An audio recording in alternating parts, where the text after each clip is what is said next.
सेब का क्या रेट है? भाई 300 रुपए किलो है। 1 किलो कर दो। ठीक है भाई, अभी कर देता हूँ।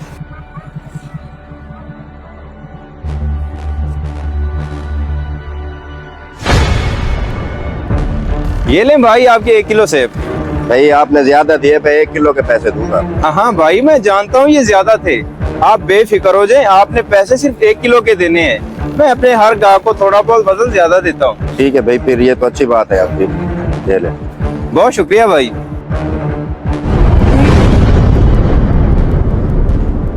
अस्सलाम वालेकुम भाई, 1 किलो आम कर दे। वालेकुम सलाम, अभी कर देता हूँ भाई।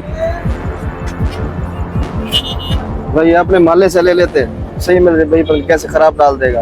आप सब्र करो, मैं बताता हूँ आपको। ये लें भाई आपके आम। और हाँ भाई, माजरत के साथ मैं आपकी सारी बात सुन रहा था। आप चेक कर लें, इनमें से एक भी फ्रूट खराब नहीं होगा। मैं मंडी से हमेशा साफ सुथरा